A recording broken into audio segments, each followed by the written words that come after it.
কি লিখছিস তুই? হ্যাঁ, কি লিখছিস? আমি হলাম আগের সংখ্যাটা দেখছি, ছোট থেকে বড় 7 যাও, তাহলে 1 হবে, তারপর 2 হবে, তারপর 3 হবে, তারপর হবে 4, তারপর হবে 5, তারপর হবে 6, তারপর 7, তারপর হবে 8, তারপর হবে 9, তারপর হবে 10। হ্যাঁ, হুম। লিখছি। আবার পর্যন্ত করো। হচ্ছে তাহলে 1 থেকে 10-এর মধ্যে সবচেয়ে ছোট সংখ্যা কোনটা? ছোট সংখ্যা কালি উঠে না গো। আচ্ছা, কালি 2 আর 1। 1 থেকে 10-এর মধ্যে সবথেকে ছোট কোনটা লিখেছিস? ছোট হুম। 1। বাহ, তুই তো ভালোই পারিস।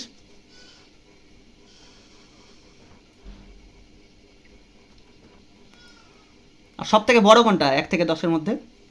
বড় 7। 7? হ্যাঁ তো। 1 থেকে 10-এর মধ্যে 7 বড়? 7 লিখেছিস বড়? দাঁড়াও, দেখেছি। দেখ ভালো করে দেখ কি লিখেছিস। বড়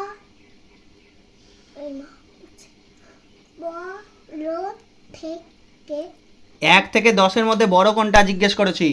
বড় 8। 8 বড়? হ্যাঁ, 8 7 আর 8 পিছনে না। আমি ওটা পারবো না বাবা রে, ওটা আমি পারি কিন্তু বলে বলে পারি, হচ্ছে না। তো কিন্তু তোর উত্তর তো ভুল। উত্তর ভুল, ওটা ম্যাম বলে দেয়। ম্যাম বলে দেয় হুম, আর তুই নিজের থেকে পারিস না? না, ওটা আমি পারি না।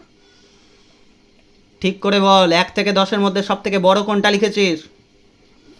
বড় সবারই থেকে সবার থেকে বড়। 5। 5 লিখেছিস বড়? ফাজলাম করছিস?